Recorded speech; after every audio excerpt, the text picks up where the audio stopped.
Muy buenas tardes, amables amigos e irmãos. Muito boa tarde, amáveis amigos e irmãos presentes e radioouvintes. É para mim um privilégio grande estar com vocês nesta ocasião para compartilhar uns momentos de companheirismo ao redor da Palavra de Deus e seu programa correspondente ao nosso tempo, para assim ver o tempo em que estamos vivendo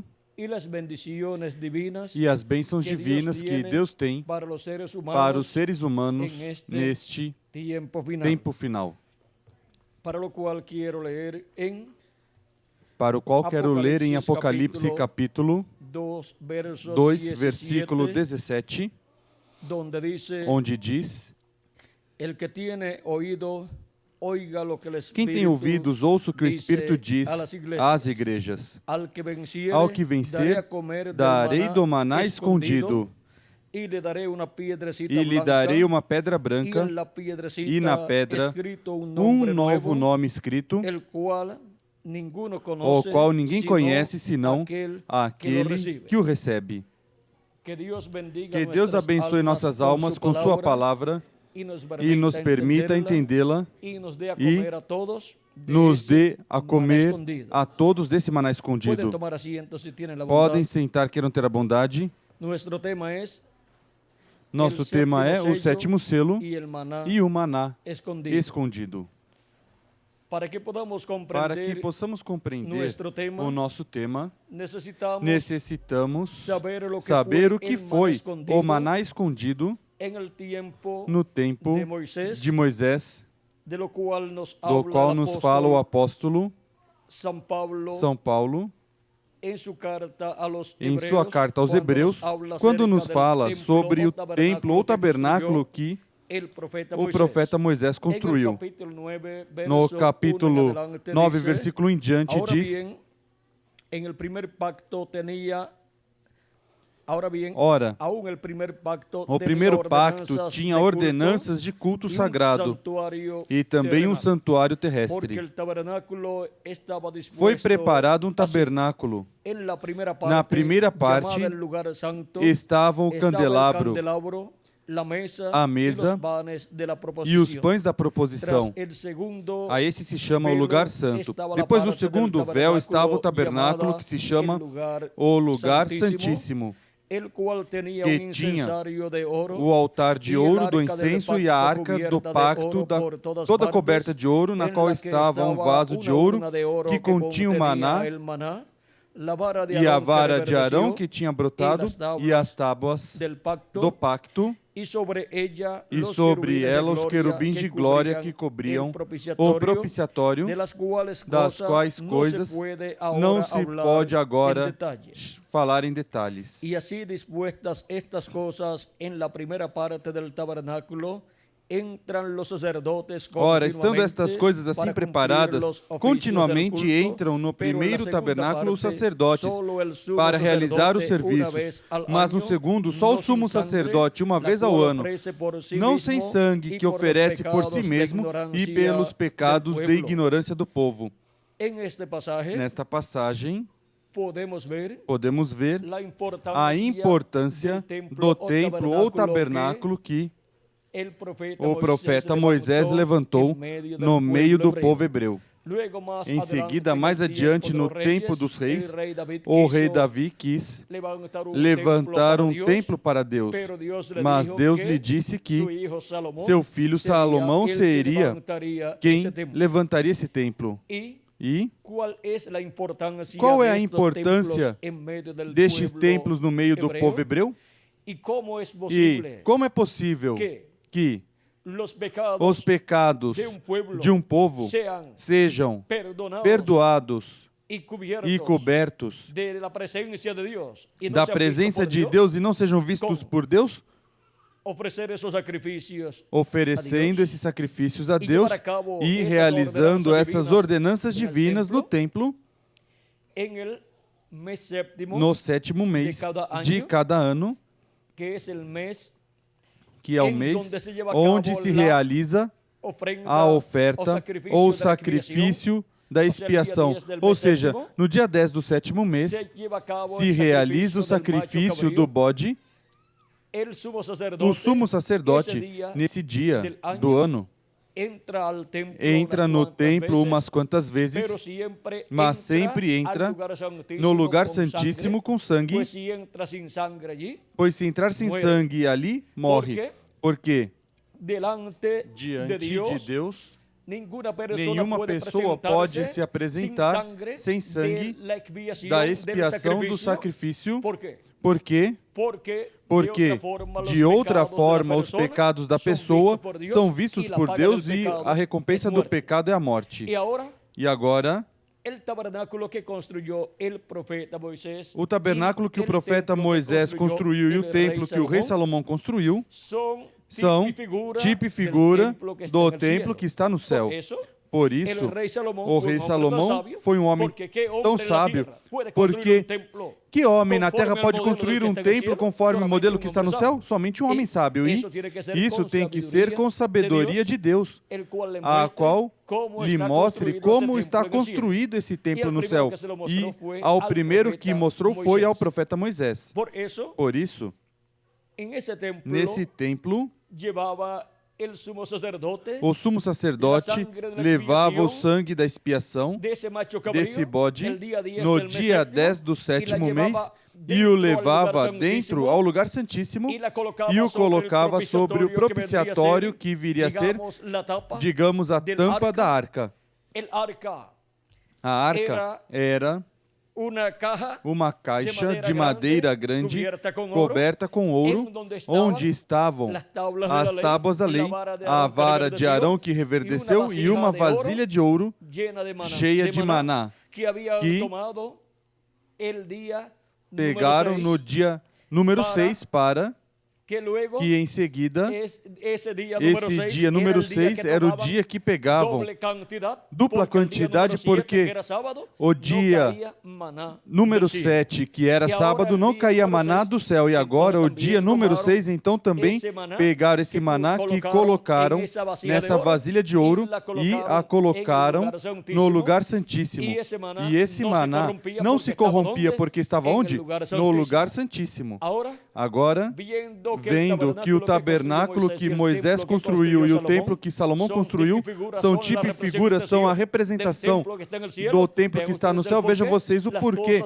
As coisas que eram feitas nesse templo de Salomão e no tabernáculo que Moisés construiu eram aceitadas por Deus no céu, no templo de Deus que está no céu, do qual Melquisedeque é o sacerdote ali. E Melquisedeque é o mesmo Jesus Cristo, o próprio Jesus Cristo em seu corpo teofânico.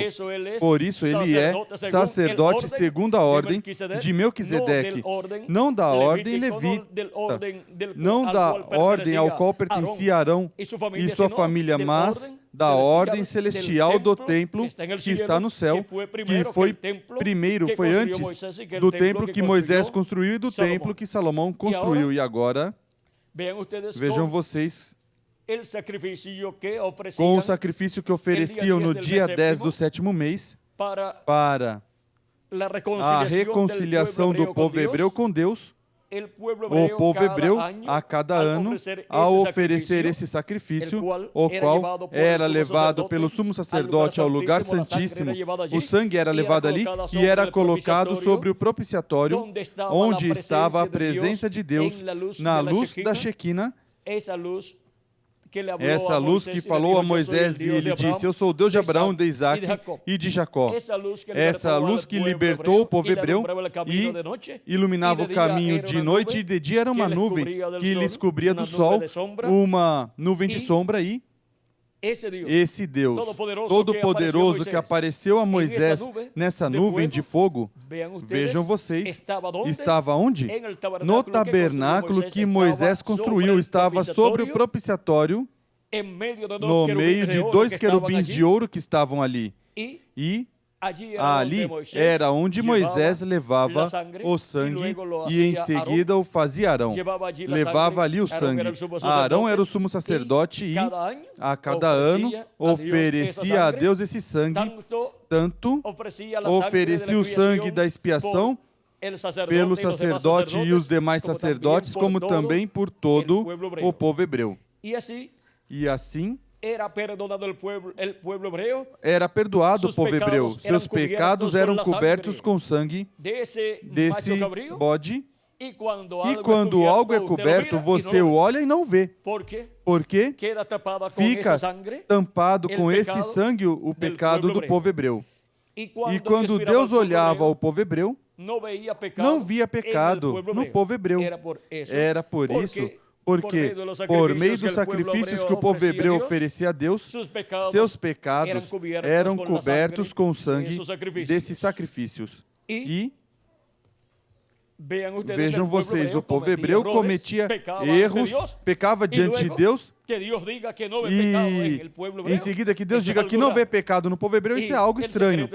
E o segredo está em que seus pecados estavam cobertos com o sangue desses sacrifícios. Por isso o povo hebreu tinha todos esses sacrifícios e era conforme a ordem divina, conforme ao tipo e figura do templo que está no céu. Era um tipo e figura das coisas celestiais. Por isso é que esses sacrifícios funcionavam assim diante de Deus. Todos esses sacrifícios eram tipo e figura do sacrifício de Jesus Cristo, o Cordeiro de Deus. Vê? E por isso atuavam nessa forma diante da presença de Deus até que chegasse o sacrifício perfeito do Cordeiro de Deus, Jesus Cristo, nosso Salvador. Quando Jesus Cristo chegou, encontramos que foi rejeitado pelo povo hebreu, o qual operou para o bem, porque de outra forma o teriam recebido, o teriam coroado e não teria feito o seu sacrifício pelos seus filhos. E então o povo teria que todo o tempo estar oferecendo a Deus sacrifício de animaizinhos. Por quê? O pecado do ser humano não pode ser tirado com o sacrifício dos animaizinhos, porque somente cobre o pecado, o sangue desses animaizinhos, porque é tipo e figura do sacrifício de Cristo na cruz do Calvário. O único sacrifício que tira o pecado é o sacrifício de Jesus Cristo. E agora? Vejam vocês, quando se realizou o sacrifício de Cristo na cruz do Calvário, daí em diante, não necessita nenhum ser humano oferecer a Deus um animalzinho em sacrifício pelas suas faltas ou pelos seus pecados ou pelos seus pedidos, ainda mais. Vejam, Cristo disse que o templo de Jerusalém seria destruído. E foi destruído, pois já não faz falta ali um templo onde se ofereçam sacrifícios de animaizinhos, porque o templo de Deus que está no céu já tem um sacrifício vivo, o Cordeiro de Deus, o qual morreu e em seguida ressuscitou e subiu ao céu.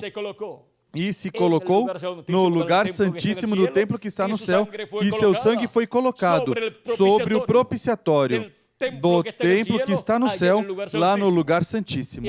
E agora, o mesmo que o sumo sacerdote fazia na terra, no templo terreno, tem feito Cristo no céu, no templo que está lá no céu. Cristo, com o seu próprio sangue, foi ao lugar santíssimo do templo que está no céu e o colocou no trono de intercessão, ou seja, o assento de misericórdia, que é o lugar de Deus lá, o trono de Deus no céu, o qual estava tipificado no trono de intercessão ou o lugar do propiciatório, ou propiciatório ali no templo de Salomão e o templo que Moisés construiu no lugar santíssimo. O mesmo que o sumo sacerdote fazia colocando o sangue do bode da expiação sobre o propiciatório. É o que Cristo fez lá no templo, mas o templo está no céu. Portanto, já não esteve funcionando mais sobre este planeta Terra, templo terreno, para colocar o sangue pelo pecado a favor dos seres humanos, mas o templo que está no céu. E por isso é que quando a pessoa recebe a Cristo como seu Salvador, compreendendo este mistério, seus pecados não são cobertos, porque o sangue de Cristo não é para cobrir o pecado. O sangue de Cristo é para tirar o pecado. Seus pecados são tirados. E quando Deus olha a pessoa, a vê sem pecado. E se está sem pecados, pois a pessoa recebe o Espírito de Cristo, o Espírito de Deus obtém o novo nascimento e nasce no reino de Deus, como nasceu na casa da sua família terrena, agora nasceu no céu, na família de Deus. E agora tem um corpo teofânico da sexta dimensão. Um corpo chamado Anjo do Senhor que acampa ao redor dos que o temem e os defende. Nesse corpo é que vamos viver quando nosso corpo terreno morrer. Então, vamos nesse novo corpo da sexta dimensão, de outra dimensão. E vamos ao paraíso viver até que a ressurreição dos mortos em Cristo ocorra. E na ressurreição dos mortos em Cristo, que acontecerá com os que partiram, mas que já tinham lavado seus pecados no sangue de Cristo e tinham recebido o seu Espírito, que acontecerá, pois ressuscitarão em um corpo novo, em um corpo eterno. Já não um corpo mortal como o que temos, porque se ressuscitarem em um corpo como o que temos mortal, voltarão a morrer. Voltarão a morrer, como aconteceu com Lázaro, que Jesus ressuscitou e voltou a morrer. Agora, por que Jesus Cristo ressuscitou para depois voltar a morrer? Porque ali, ressuscitando Lázaro, Jesus Cristo estava mostrando ao povo que assim como ressuscitava Lázaro e iria ressuscitar no último dia todos os crentes nele. Lázaro é tipo e figura de todos os crentes em Cristo que viveram nessa terra e morreram fisicamente. Tem a promessa de uma ressurreição no último dia. E quem prometeu essa ressurreição mostrou, ressuscitando Lázaro, que ele tem poder para ressuscitar todos os crentes nele. Agora vejam vocês, Cristo disse, eu sou a ressurreição. E se ele é a ressurreição, pois pode ressuscitar todos os mortos que creram nele. Não é para ressuscitar todo mundo com o corpo eterno. É aos crentes nele. A todo ser humano, mesmo que não seja um crente, o ressuscitará? Sim, quando chegar o tempo para ser julgado diante do trono de Deus. Aí sim vai ressuscitar o resto dos seres humanos. E os vai ressuscitar no mesmo corpo que tiveram quando viveram aqui na terra. E depois serão julgados, mas vem uma ressurreição chamada a primeira ressurreição. Essa ressurreição é para os crentes em Jesus Cristo. E agora, vejam, no caso de Lázaro, Marta, falando com Jesus, Marta disse a Jesus, Senhor, se estivesses aqui, meu irmão não teria morrido. Mas também agora sei que tudo que pedires a Deus, Deus o concederá. Disse-lhe Jesus, teu irmão ressuscitará. Marta disse, eu sei que ressuscitará na ressurreição no último dia. Por que disse que sabe que ressuscitará na ressurreição no último dia? Porque Jesus tinha ensinado que ele realizaria a ressurreição no último dia de todos os crentes nele. E agora aqui estou lendo no capítulo 11 de São João, versículo 21 ao 27, e Jesus responde, disse Jesus, eu sou a ressurreição e a vida. Quem crê em mim, ainda que esteja morto, viverá. E todo aquele que vive e crê em mim, nunca morrerá. Crês isto? Disse ela, sim, Senhor. E isso é o que nós também dizemos. Sim, Senhor, nós cremos que Tu és a ressurreição e a vida e que nós, crendo em Ti, não morreremos eternamente se o nosso corpo terreno morrer, mas que Tu nos ressuscitará novamente em um corpo eterno. E agora, onde Jesus Cristo prometeu a ressurreição dos crentes nele para o último dia. Em São João capítulo 6, versículo 39 ao 40 diz: e essa é a vontade daquele que me enviou, que eu não perca nenhum de todos os que ele me deu, mas o ressuscite no último dia. Para quando? Para o último dia. Que ressuscite quando? No último dia. Pois a vontade do meu Pai é que todo aquele que vê o Filho e nele crê, tenha a vida eterna. E eu o ressuscitarei no último dia. A quem ressuscitará no último dia? Aos que creram em quem? Nele. E qual é o último dia? Essa é uma boa pergunta. Porque a Bíblia fala aqui do último dia, Jesus fala do último dia. E em diferentes lugares da Bíblia fala dos últimos dias também. Quais são os últimos dias e qual é o último dia? Para poder compreender este mistério dos últimos dias e do último dia, temos que ler o que disse o apóstolo São Pedro em sua segunda carta, versículo 8, onde diz: mas, ó amados, não ignoreis isto. Se não ignorarmos, então podemos entender o que são os últimos dias. Que um dia para o Senhor é como 1000 anos e 1000 anos como um dia. Quando se fala de um dia diante de Deus, para os seres humanos é 1 milênio, ou seja, 1000 anos. E quando se fala dos últimos dias diante de Deus, se fala dos últimos milênios para os seres humanos. E quando nós falamos dos últimos dias da nossa semana,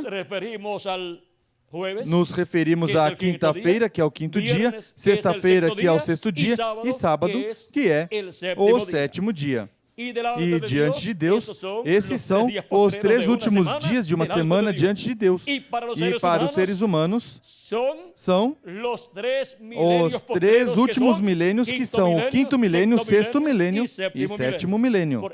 Por isso é que agora podemos compreender o porquê São Paulo disse em Hebreus capítulo 1, e versículo 1 ao 2. Havendo Deus outrora falado muitas vezes e de muitas maneiras aos pais pelos profetas, a nós falou-nos nestes últimos dias, quando? Nestes últimos dias nos falou pelo Filho, a quem constituiu o herdeiro de tudo, por quem fez o universo. Quando diz que Deus falou por meio do seu Filho? Nos últimos dias, e já transcorreram 2000 anos, se acrescentarmos ao calendário os anos de atraso que tem.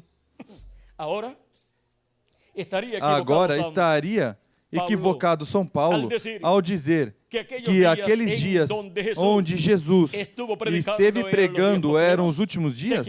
Se equivocaria? São Paulo não se equivocou. É que um dia diante do Senhor é como 1000 anos e 1000 anos como um dia. E quando se fala dos últimos dias, se fala do quinto milênio, sexto milênio e sétimo milênio. E quando Jesus tinha de 4 a 7 anos de idade, começou o quinto milênio e, consequentemente, começaram os últimos dias diante de Deus, que para os seres humanos são os últimos milênios. E agora, vem que não há nenhuma contradição na Escritura. Vejam São Pedro também falando dos últimos dias. Vejam o que diz no livro de Atos, capítulo 2, versículo 14 em diante, diz: isto foi no dia de Pentecostes, quando alguns pensavam que eles estavam bêbados porque tinham recebido o Espírito de Deus. Pedro, porém, pondo-se em pé com os 11, levantou a voz, disse-lhes: homens judeus e todos os que habitais em Jerusalém, seja-vos isto notório, escutai as minhas palavras. Estes homens não estão embriagados como vós pensais, sendo a 3ª hora do dia. Mas isto é o que foi dito pelo profeta Joel. Nos últimos dias, diz Deus, nos últimos dias, diz Deus, Deus, do meu Espírito derramarei sobre toda a carne, os vossos filhos e as vossas filhas profetizarão, os vossos jovens terão visões e os vossos velhos sonharão sonhos, e também do meu Espírito derramarei sobre os meus servos e as minhas servas naqueles dias, e profetizarão. Para quais dias?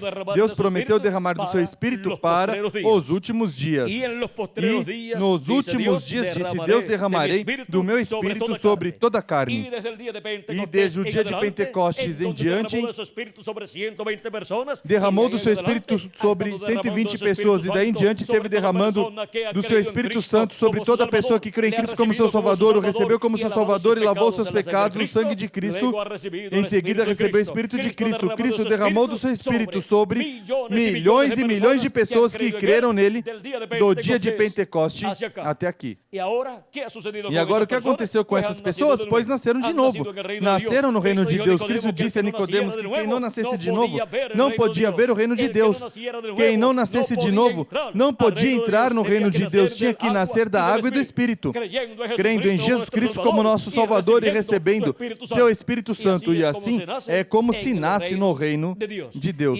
E assim é como a pessoa obtém vida eterna da parte de Cristo. De outra forma, a pessoa vive neste planeta Terra e ainda que ganhe todo mundo e se converta no maior milionário, de nada lhe serviria se não tem Cristo como seu Salvador e se não lavou seus pecados no sangue de Cristo e recebeu seu Espírito Santo. De nada lhe serve, porque de que vale o homem ganhar o mundo todo e perder a sua alma? De nada lhe serve. Porque o que a pessoa fez? A pessoa foi consigo mesma, muito cruel para si mesma. Foi muito cruel com sua própria alma. Diríamos que pensou muito mal contra sua própria alma. Porque tendo a oportunidade de viver eternamente, a pessoa que é alma vivente não aproveitou essa oportunidade, não creu em Cristo como seu Salvador, não lavou seus pecados no sangue de Cristo e, consequentemente, tem que morrer eternamente. Ou seja, perde o direito à vida eterna, a pessoa que não aproveita a oportunidade que tem de lavar seus pecados no sangue de Cristo para estar sem pecado diante de Deus. Já não necessita ir ao povo hebreu lá no templo de Israel para um sacrifício de um animalzinho.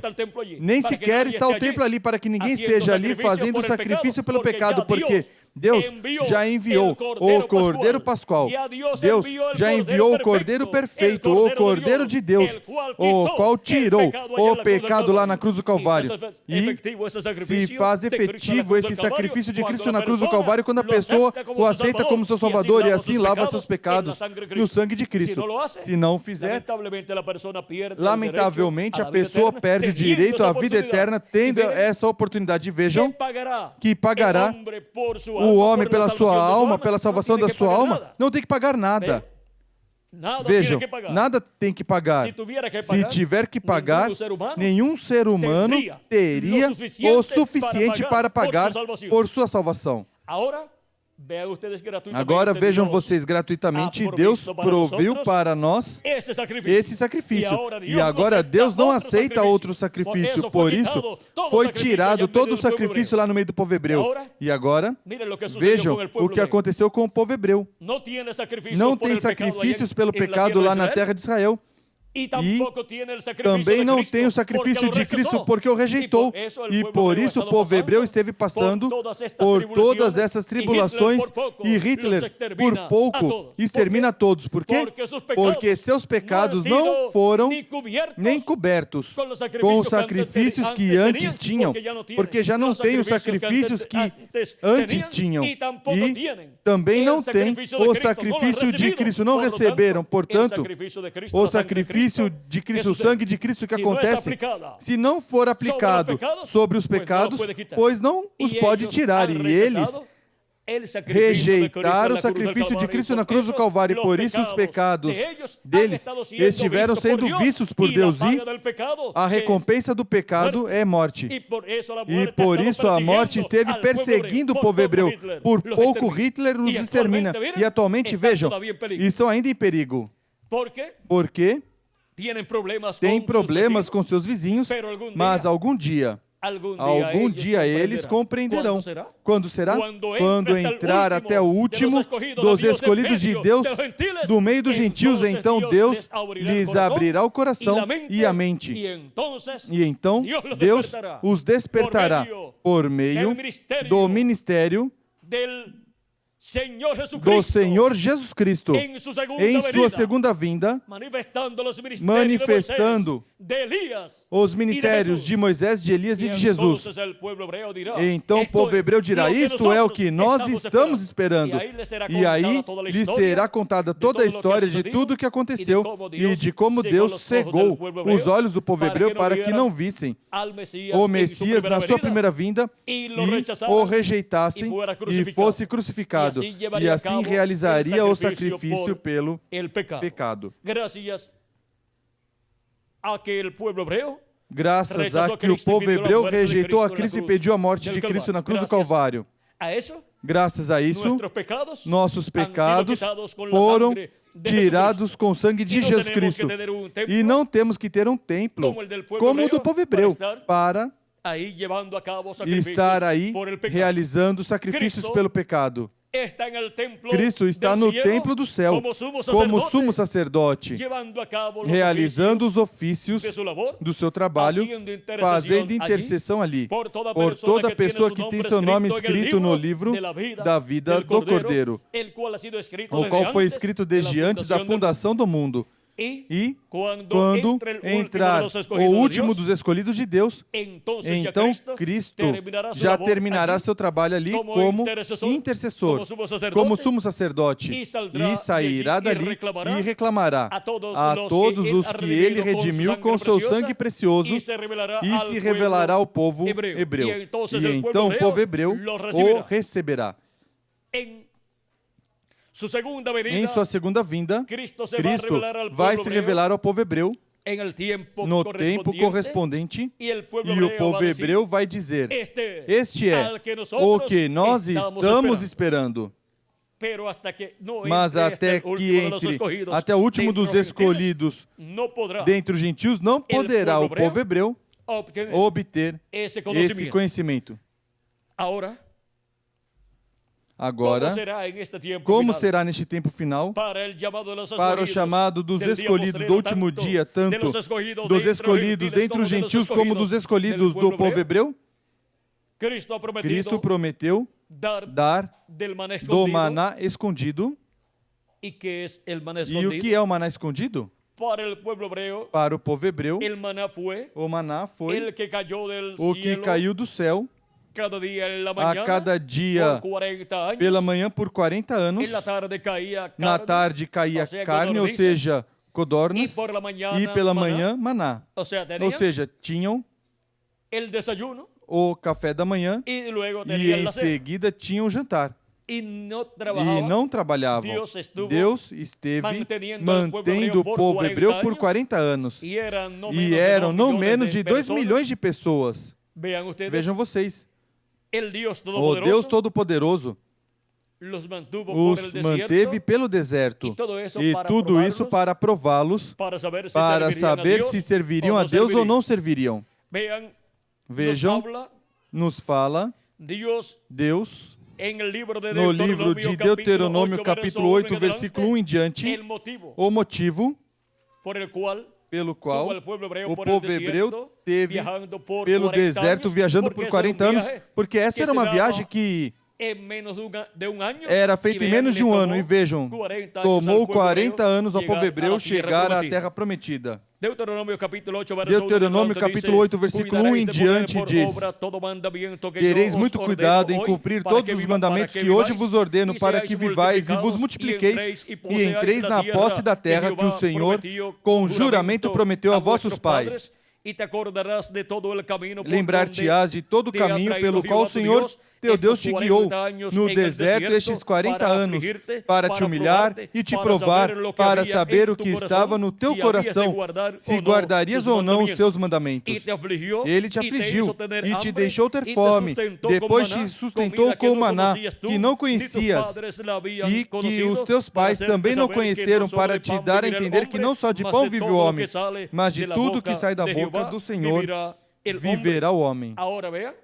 Agora vejam o motivo pelo qual Deus passou o povo hebreu pelo deserto. Muitas pessoas, quando estão bem economicamente, dizem, Deus é muito bom e querem servir a Deus. Mas quando a situação é difícil na sua vida, algumas pessoas não querem servir a Deus. E toda pessoa, desde o profundo do seu coração, deve dizer, eu amo a Deus e sirvo a Deus nas boas e nas más também. E isso é o que Deus quer do seu povo. E por isso é que é preciso passar pelas etapas boas e pelas etapas más também. E a pessoa se manter fiel a Cristo, servindo todos os dias da sua vida. E agora, o povo hebreu foi provado e o povo hebreu falhou. Quando vinham os momentos de prova, se rebelavam contra Moisés e, consequentemente, contra Deus. E agora, Cristo usando essas palavras, que não somente de pão viverá o homem, mas de tudo que sai da boca de Deus, Cristo disse, quando foi tentado pelo diabo, quando o diabo lhe disse que se era filho de Deus, convertesse aquelas pedras em pão, pois já estava 40 dias sem comer, estava jejuando e agora teve fome. E o diabo queria que convertesse aquelas pedras em pão se era o Filho de Deus. E o que teria acontecido? O que é que o diabo queria? Porque se era Filho de Deus e as convertesse em pão, as comesse e morreria. Porque uma pessoa que está sem comer por 40 dias, se comer um pedaço de pão, morre. Porque seu sistema digestivo não está funcionando por 40 dias. E vejam vocês, se era filho de Deus e fizesse esse milagre, o diabo saberia que era o filho de Deus, mas ia morrer com o mesmo que tinha feito, que se comesse aquelas pedras convertidas em pão. Mas Jesus lhe disse, não só de pão viverá o homem, mas de toda palavra que sai da boca de Deus. A boca de Deus são os profetas de Deus. E toda palavra que sai dos profetas de Deus para o povo de Deus é alimento espiritual para a alma do ser humano. Vejam, toda pessoa diariamente come, porque sabe que se não comer, se debilita, se enfraquece, morre e depois morre. Adoece e depois morre. E agora, toda pessoa necessita comer lá no profundo do seu ser, em sua alma, porque de outra forma sua alma morrerá. Se enfermará, ficará doente e morrerá. Mas que alimento a pessoa vai comer? Há somente um alimento para a alma do ser humano, e essa é a palavra de Deus. A palavra que sai da boca de Deus. E agora vamos ver onde conseguimos essa palavra de Deus. Em Deuteronômio capítulo 18, versículo 15 ao 19 diz: O Senhor teu Deus te suscitará um profeta como eu, do meio de ti. De teus irmãos a ele ouvirás. A quem o profeta Moisés, a quem diz o profeta Moisés que o povo está chamado a escutar? Ao profeta que Deus levantar no meio do povo. Diz, foi o que pediste ao Senhor teu Deus em Horebe no dia da congregação, dizendo, não ouvirei mais a voz do Senhor meu Deus, nem mais verei este grande fogo para que não morra. Isto foi no Monte Sinai, no Monte Horebe. E o Senhor me disse, aqui está falando Moisés.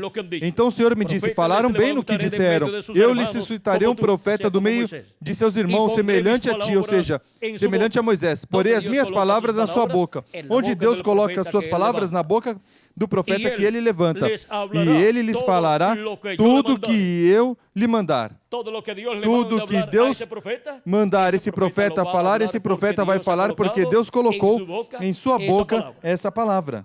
E Toda pessoa deve escutar a voz de Deus nesse profeta. Há pessoas que dizem, não me interessa escutar a palavra de Deus, não me interessam as coisas de Deus, as coisas religiosas. Toda pessoa tem o livre-arbítrio. E porquanto toda pessoa tem o livre-arbítrio, toda pessoa decide se vai escutar ou não vai escutar. Ninguém pode obrigar a escutar ou a não escutar, porque toda pessoa é responsável diante de Deus por si mesmo.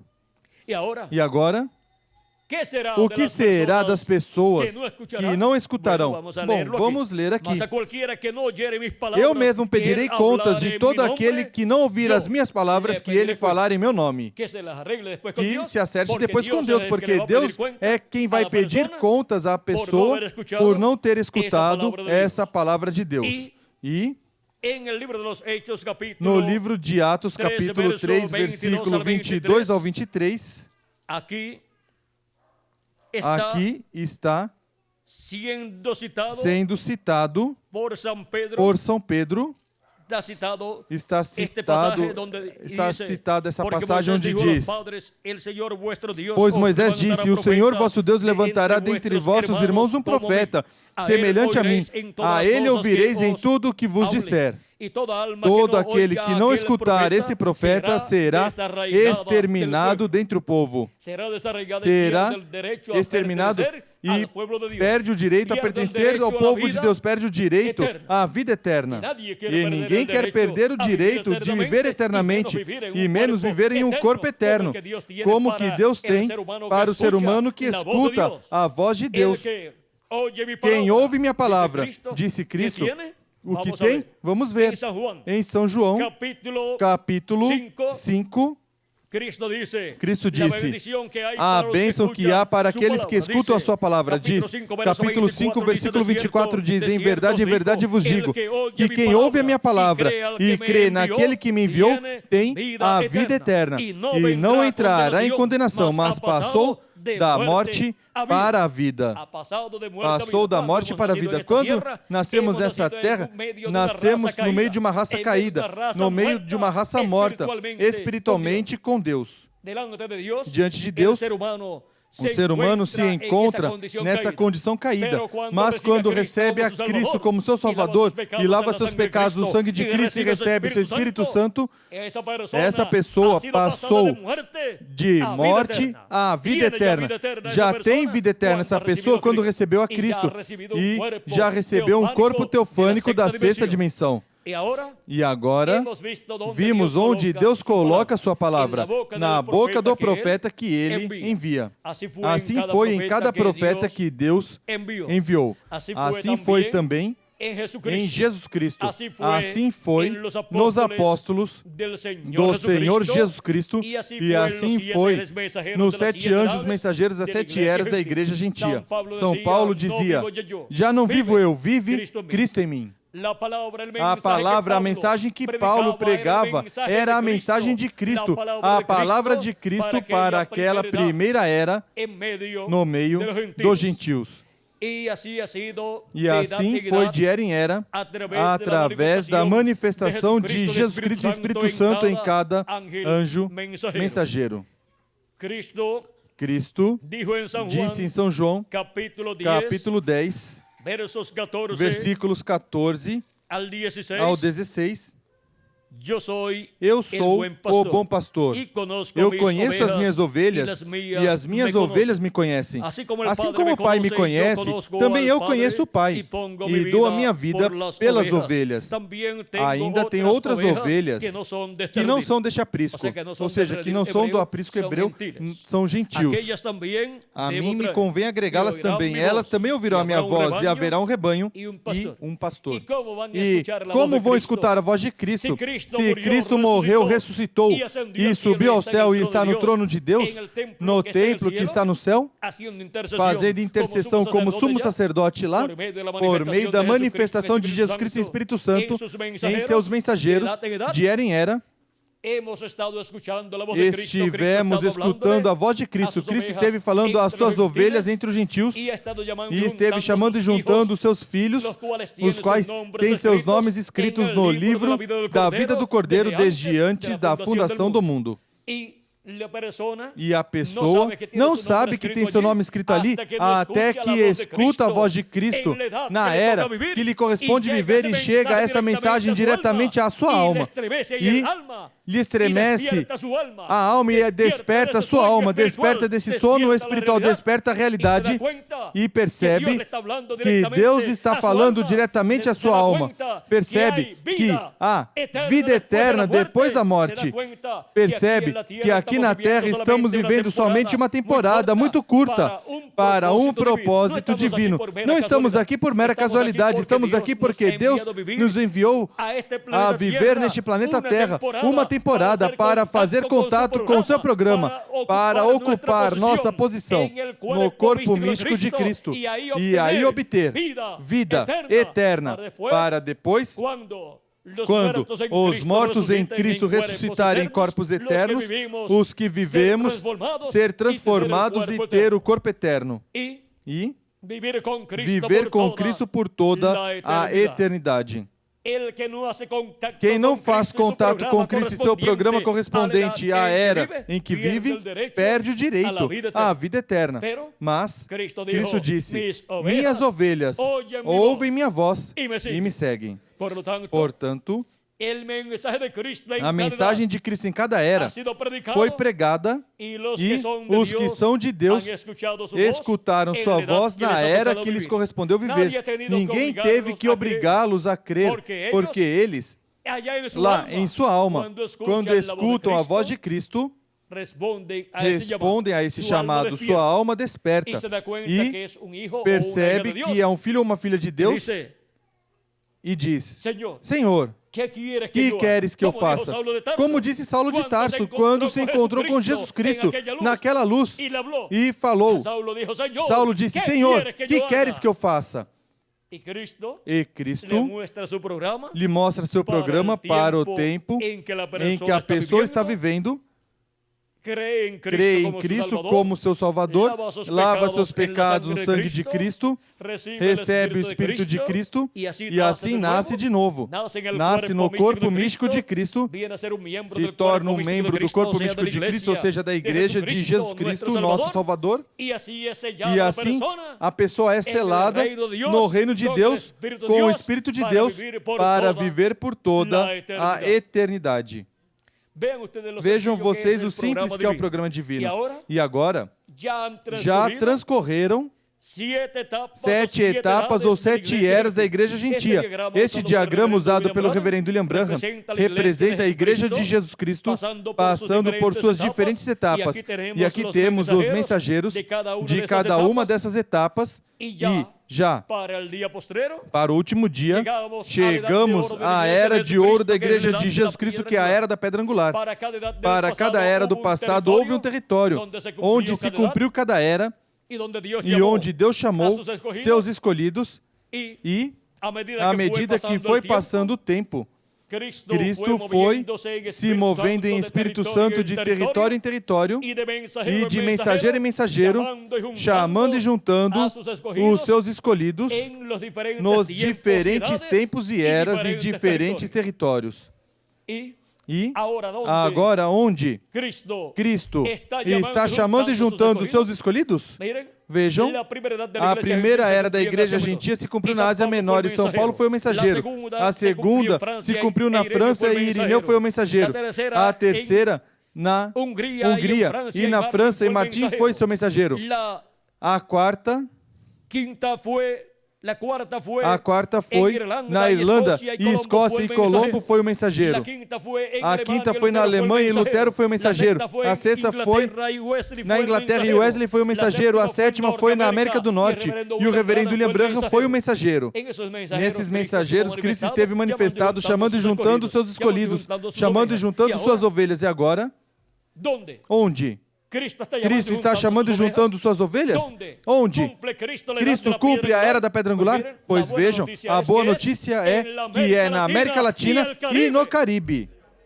onde Cristo se manifesta como relâmpago resplandecendo e nos iluminando o profundo de nossa alma e do nosso entendimento, para assim compreender seu programa correspondente ao nosso tempo, para assim escutar sua voz e ser chamados e juntados neste tempo final, na etapa da Era da Pedra Angular, e assim se completar o corpo místico de Cristo neste último dia com latino-americanos e caribenhos. E isso sim que é uma boa notícia para todos os latino-americanos e caribenhos, que Cristo completará seu corpo místico de crente, sua igreja, com latino-americanos e caribenhos. E os latino-americanos e caribenhos criam que Deus tinha se esquecido deles, porque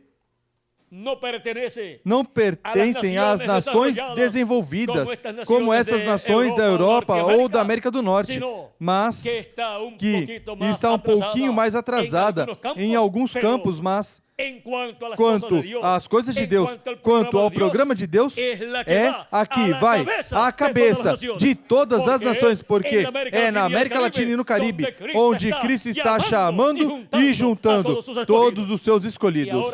E agora, é na América Latina e no Caribe, onde a voz de Cristo, essa grande voz de trombeta, ou trombeta final, de Apocalipse capítulo 1, e versículo 10 ao 11, nos fala e nos chama, diz João, eu fui arrebatado em espírito no dia do Senhor. Recordem que o dia do Senhor é o último dia, o qual é o sétimo milênio. E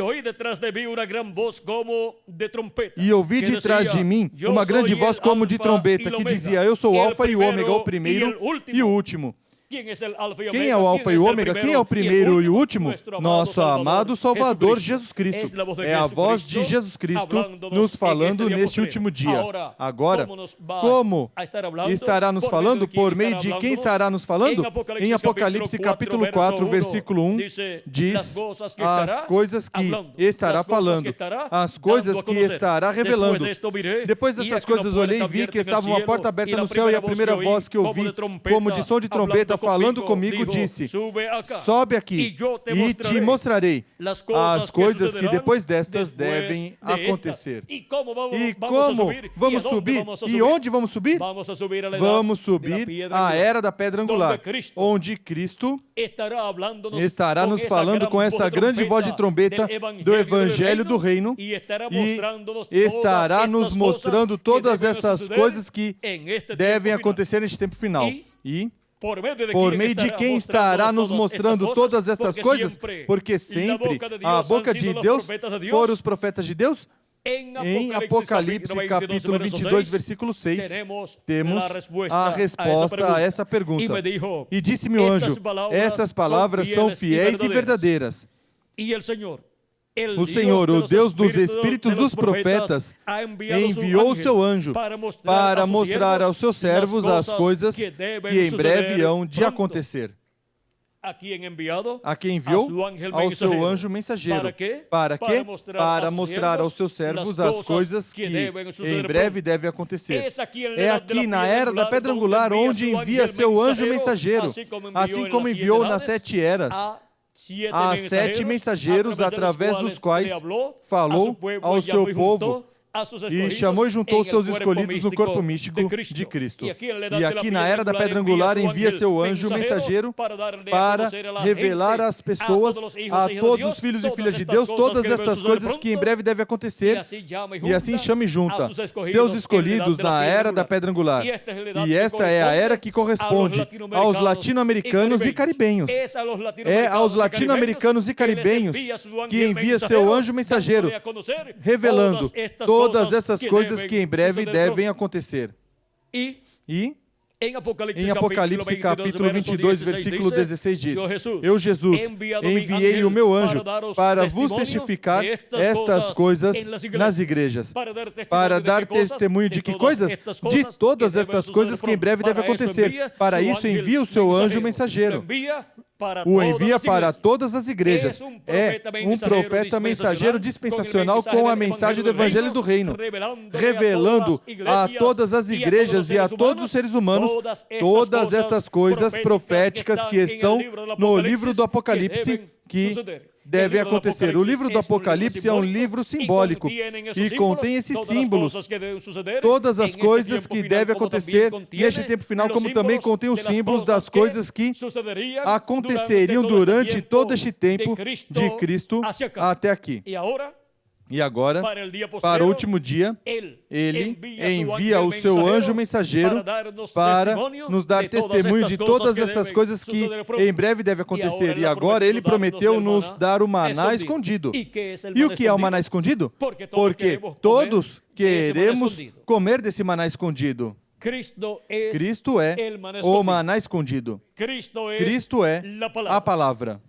E agora, o maná escondido no tabernáculo que Moisés construiu, onde estava? Estava no lugar santíssimo, dentro da arca do pacto. E neste diagrama temos as 7 etapas ou eras da igreja gentia e a era da pedra angular. As 7 eras da igreja gentia correspondem ao lugar santo do templo espiritual de Cristo, porque Jesus Cristo esteve construindo um novo templo. Já não é necessário o templo de Moisés, também não se necessita do templo de Salomão, mas que Jesus Cristo esteve construindo um novo templo com seres humanos. E por isso é que estiveram sendo chamados e juntados os filhos e filhas de Deus para vir fazer parte desse templo espiritual. Por isso é que São Pedro nos falando desse templo, nos diz no capítulo 2 da sua primeira carta, versículo 4 em diante, chegando-vos para ele pedra viva, ou seja, chegando-vos para Cristo pedra viva, rejeitada na verdade pelos homens. Foi rejeitada em sua primeira vinda, mas para com Deus eleita e preciosa. Vós também, como pedras vivas, agora nós somos pedras vivas, assim como Cristo é uma pedra viva. Uma pedra viva, um ser vivo, representado em pedras, mas agora são pedras vivas. E agora, o que vai fazer com essas pedras vivas? Diz: vós também, como pedras vivas, sois edificados como casa espiritual, para ser de sacerdócio santo, a fim de oferecer de sacrifícios espirituais aceitáveis a Deus por Jesus Cristo. E agora, cada um de nós, como indivíduos, somos uma pedra viva, para ser um templo santo para o Senhor como indivíduo e para vir fazer parte desse templo espiritual que é a igreja do Senhor Jesus Cristo. E ele esteve chamando seres humanos que são pedras vivas e os esteve colocando nesse templo espiritual que ele esteve construindo. E com todos os escolhidos que ele chamou e juntou nas 7 etapas ou eras da igreja gentia, formou o lugar santíssimo desse templo espiritual. E para o último dia, com todos os escolhidos que ele chama e junta na era da pedra angular, forma o lugar santíssimo do seu templo espiritual. A parte mais importante do seu templo espiritual. A parte mais importante da igreja de Jesus Cristo é a era da pedra angular, e o povo em quem se cumpre essa era da pedra angular é o povo latino-americano e caribenho. Assim que a maior bênção do templo de Jesus Cristo tem onde? Na América Latina e no Caribe, no meio de um povo simples e humilde, mas que ama a Deus e crê em Deus, tem fé em Deus e sabe que Deus está conosco. Não importa as situações difíceis pelas quais passe a América Latina. Deus está com a América Latina e o Caribe, está com os latino-americanos e caribenhos e está construindo o lugar santíssimo do seu templo espiritual. E agora, Onde estava o maná escondido? No tabernáculo que Moisés construiu e estava no lugar santíssimo. E é no lugar santíssimo do templo espiritual de Cristo, onde estará o maná escondido e estará sendo dado a todos os filhos e filhas de Deus. E esse maná escondido, vejam vocês, é o alimento espiritual que não se corromperá. Porque o maná escondido, enquanto estivesse no lugar santíssimo, permaneceria ali intacto. Porque estava na presença de Deus. E agora, o maná escondido, que é a palavra que é Cristo, a palavra, estará manifestado no último dia, na revelação de Jesus Cristo para o último dia. A revelação de Jesus Cristo como leão da tribo de Judá, como Rei dos reis e Senhor dos senhores, no último dia, vindo à sua igreja na era da pedra angular e dispensação do reino.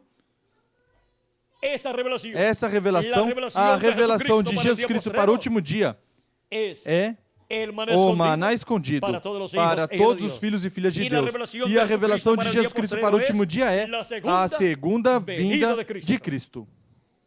Esse é o alimento espiritual que, em eras e dispensações passadas, nenhum ser humano pôde comer. Por quê? Porque para as eras passadas, o alimento espiritual que o povo de Deus esteve comendo é o alimento espiritual da palavra da primeira vinda de Cristo, como o Cordeiro de Deus, tirando o pecado do mundo na cruz do Calvário. E esse é um alimento espiritual para a nossa alma, mas há um alimento espiritual que esteve escondido dos seres humanos, e é a segunda vinda de Cristo como leão da tribo de Judá, como Rei dos reis e Senhor dos senhores em sua obra de reclamação. E isso é alimento espiritual, isso é maná escondido, essa é a revelação divina que Cristo dará a todos os filhos e filhas de Deus do último dia, na era da pedra angular, em acréscimo à revelação divina da primeira vinda de Cristo. Primeiro temos que ter a revelação divina da primeira vinda de Cristo e ter recebido Cristo como nosso Salvador e ter lavado nossos pecados no sangue de Cristo. Para que uma pessoa quer a segunda vinda de Cristo, se não recebe a primeira vinda de Cristo e os benefícios da primeira vinda de Cristo, é preciso receber primeiro a primeira vinda de Cristo e sua obra de redenção na cruz do Calvário. E assim receber Cristo como nosso Salvador, lavar nossos pecados no sangue de Cristo e receber seu Espírito Santo. Para depois receber a revelação da segunda vinda de Cristo como leão da tribo de Judá, como Rei dos reis e Senhor dos senhores em sua obra de reclamação, onde reclamará todos aqueles que ele redimiu com seu sangue precioso, que são aqueles que o receberam como seu Salvador, os quais, no último dia, se permanecerem vivos até que os mortos em Cristo ressuscitem. Quando virmos os mortos em Cristo ressuscitados, nós seremos transformados. Agora, para o último dia, os escolhidos que serão transformados, primeiramente comeram o alimento espiritual de Cristo, da primeira vinda de Cristo, assim como encontramos que o povo hebreu esteve comendo maná do céu durante 40 anos. Mas houve um alimento, maná, que estava escondido no lugar santíssimo.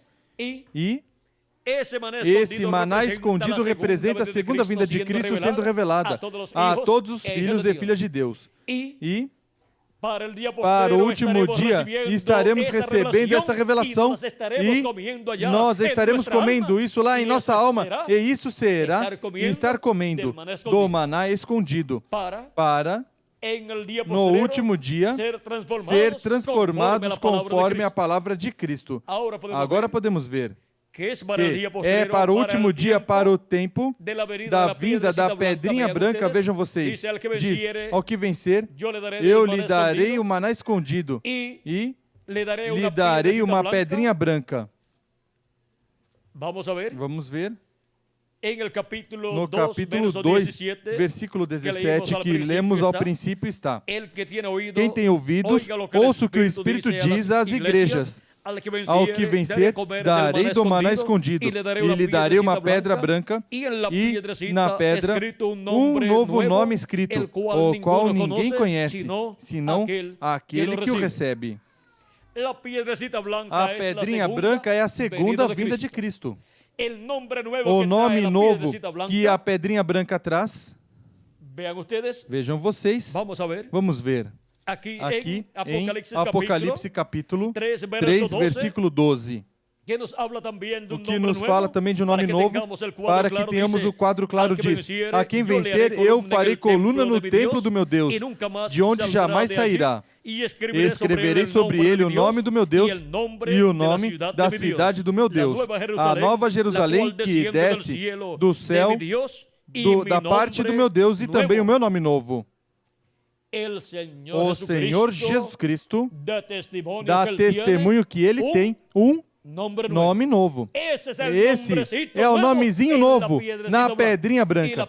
E a pedrinha branca é a segunda vinda de Cristo. É a pedra angular que os edificadores rejeitaram na sua primeira vinda. Em sua segunda vinda vem com um nome novo, que ninguém conhece, sendo um nome novo. Não é o nome Jesus, porque o nome Jesus todo mundo o conhece. E agora, esse é o mistério para ser revelado na era da pedra angular e dispensação do reino para todos os que estarão comendo o maná escondido. Para todos aqueles que estarão escutando a voz de Cristo por meio do seu anjo mensageiro, que é o enviado por Cristo. Para quê? Para dar testemunho de todas estas coisas que em breve devem acontecer no último dia. Para dar testemunho da segunda vinda de Cristo, da vinda dessa pedra não cortada por mãos com esse nome novo, para dar testemunho do programa de Deus correspondente ao último dia, para dar testemunho do chamado da grande voz de trombeta, para dar testemunho do maná escondido, do que é o maná escondido, e assim por diante, para dar testemunho de todo o programa divino correspondente ao último dia. Agora, vimos o mistério do maná escondido. É a revelação da segunda vinda de Cristo como leão, da tribo de Judá como rei dos reis e senhor dos senhores em sua obra de reclamação. E o sétimo selo de Apocalipse capítulo 8, versículo 1 é a segunda vinda de Cristo, que quando foi aberto no céu, causou silêncio como por meia hora. Diz assim, Apocalipse capítulo 8, versículo 1. Quando ele abriu o sétimo selo, fez-se silêncio no céu por cerca de meia hora. Essa é a segunda vinda de Cristo. A segunda vinda de Cristo ocasiona que no céu haja silêncio como por meia hora. Quando foi aberto esse mistério no céu, todos no céu guardaram silêncio para que o inimigo de Deus, o diabo, não conhecesse esse mistério e não interrompesse o cumprimento da segunda vinda de Cristo. Não interrompesse o cumprimento da vinda da pedra não cortada por mãos com um nome que ninguém conhecia. Vimos que para este tempo final, todo este mistério do sétimo selo e do maná escondido seria revelado, porque Deus enviaria seu anjo mensageiro para dar testemunho de todas estas coisas que em breve devem acontecer, e assim Cristo, por meio do seu anjo mensageiro, nos abriria as Escrituras e nos mostraria o significado de todos estes mistérios apocalípticos correspondentes a este tempo final. E veríamos, compreenderíamos então todo o programa divino correspondente a este tempo final. E isso é para a era da pedra angular, que corresponde à América Latina e o Caribe, na construção do templo espiritual de Cristo, na parte do lugar santíssimo que correspondeu à América Latina e ao Caribe. Por isso é que eu oro pela América Latina e o Caribe, para que permita entrar ao glorioso reino milenial de Cristo e não seja destruída a América Latina e o Caribe com os juízos divinos que hão de vir sobre a terra durante a grande tribulação. Eu amo a América Latina e o Caribe e peço a Cristo que a livre desses juízos divinos que hão de vir, que permita sobreviver à grande tribulação e entrar ao reino milenial do nosso amado Senhor Jesus Cristo, e que se encha o glorioso reino milenial de latino-americanos e caribenhos. Pois é na América Latina e no Caribe onde Cristo está construindo o lugar santíssimo do seu templo espiritual. Portanto, que a bênção do lugar santíssimo do templo espiritual de Cristo venha também sobre os latino-americanos e caribenhos e sobre todo o território latino-americano e caribenho e possa entrar no glorioso reino milenial do nosso amado Senhor Jesus Cristo. Esse é o meu pedido diante de Deus de todo o coração para a América Latina e o Caribe. Já os demais lugares não têm um mensageiro que ore por esses lugares onde se cumpriram essas eras. Mas a América Latina e o Caribe, sim, tem gente que ore pela América Latina e o Caribe. Tem a todos vocês e a mim também, orando pelo território latino-americano e caribenho. Chegamos ao tempo final. Chegamos ao tempo onde o mistério do sétimo selo esteve sendo aberto e onde o maná escondido esteve sendo dado aos latino-americanos e caribenhos na era da pedra angular, onde todos estivemos escutando a trombeta final, a grande voz de trombeta, chamando e juntando a todos os escolhidos de Deus. Cristo disse em São Mateus capítulo 24, versículo 31, e enviará os seus anjos com grande voz de trombeta e ajuntarão seus escolhidos. Essa grande voz de trombeta do Evangelho do Reino, revelando o mistério da segunda vinda de Cristo, como o leão da tribo de Judá, como o Rei dos Reis e Senhor dos Senhores em sua obra de reclamação. E assim, com esse mistério revelado, chamando e juntando todos os escolhidos de Deus. Isso é o que está acontecendo atualmente na América Latina e no Caribe. Este é o território da bênção de Deus no corpo místico de Cristo neste último dia. Este é o território onde as bênçãos de Jesus Cristo vêm sobre a sua igreja para em breve os mortos em Cristo serem ressuscitados e nós os que vivemos sermos transformados e ir com Cristo à ceia das bodas do Cordeiro. Por isso é que ele envia no último dia o seu anjo mensageiro. Eu, Jesus, enviei o meu anjo para vos testificar estas coisas nas igrejas. Esse é o anjo mensageiro da era da pedra angular e da dispensação do reino. É um profeta dispensacional com a mensagem do Evangelho do Reino, que é a mensagem da trombeta final, ou grande voz de trombeta, chamando e juntando todos os escolhidos de Deus e revelando este mistério do sétimo selo, o mistério da segunda vinda de Cristo como leão da tribo de Judá, como Rei dos Reis e Senhor dos Senhores em sua obra de reclamação, e assim nos dando o maná escondido na era da pedra angular, na era do lugar santíssimo do templo espiritual de Jesus Cristo. Foi para mim um privilégio grande estar com vocês, dando-lhes o testemunho do sétimo selo e o maná escondido. Que as bênçãos do nosso amado Senhor Jesus Cristo, o anjo do pacto, sejam sobre todos vocês e sobre mim também, e que sempre nos alimente com a sua palavra, o maná escondido, nossa alma, e que em breve os mortos em Cristo ressuscitem e nós os que vivemos sejamos transformados. No nome eterno do Senhor Jesus Cristo. Amém e amém. Deixo novamente o reverendo Miguel Bermudes Marim conosco. Muito obrigado e passem todos muito boa tarde.